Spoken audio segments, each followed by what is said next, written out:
It is Wednesday, September the 21st, 2011, and we're here at Mississauga Council. I'm kind of loath to be here, to be quite honest, and as soon as the mayor installs Bonnie Crombie over there in the Ward 5 chair, it's going to be even more grim.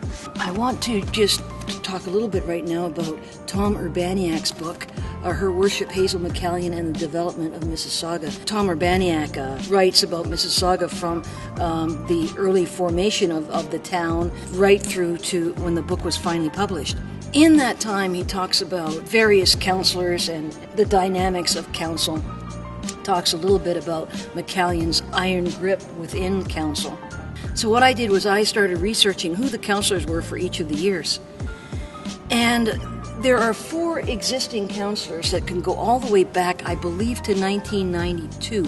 Pat Mullen, Maya Prentice, Katie Mahoney, and Pat Sado. Those 4 also stood with Hazel McCallion in their attempt on December the 2nd, 2009 to stop the judicial inquiry at the Friends of Hazel rally.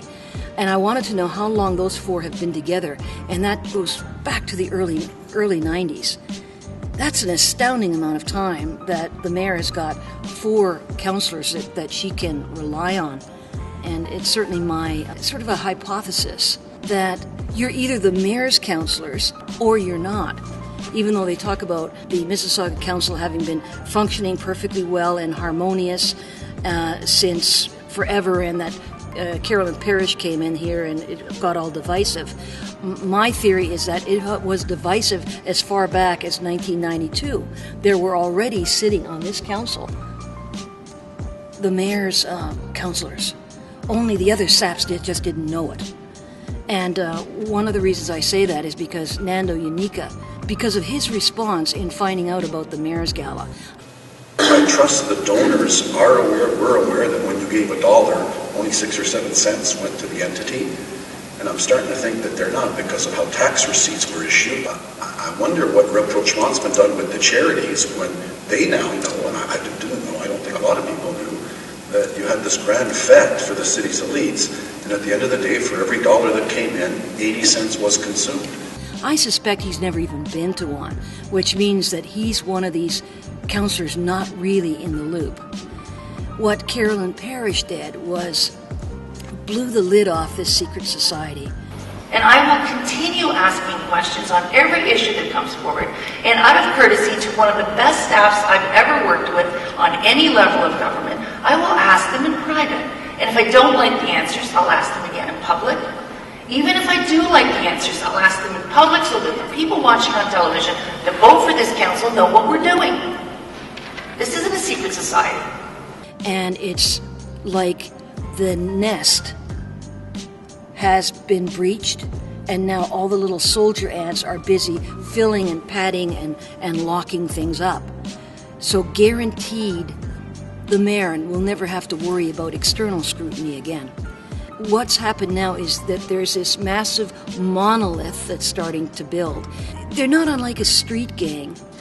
And my question is, though, is Mississauga typical of other municipalities, and especially large urban municipalities? Because it's clear that a board of trade can, within its group, run candidates, back candidates, and then pour in the money and start locking them up into those chairs.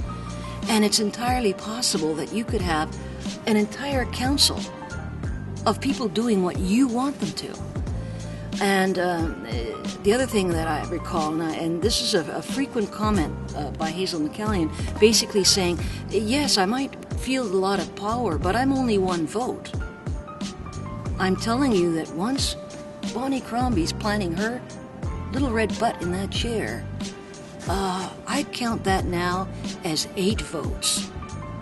Ward 1, Ward 2, Ward 3, Ward 5, Ward 6, Ward 8, Ward 9, and the mayor's vote herself. And that's why I coined the term a monolith, that there's this monolithic structure that's built up.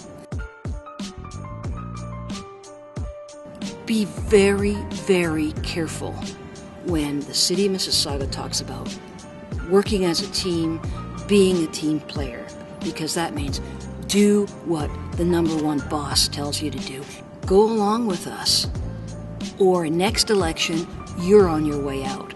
So that's the MYTHissauga concept of democracy, and a reminder that they really do see themselves as the best city in Canada. Turning camera off.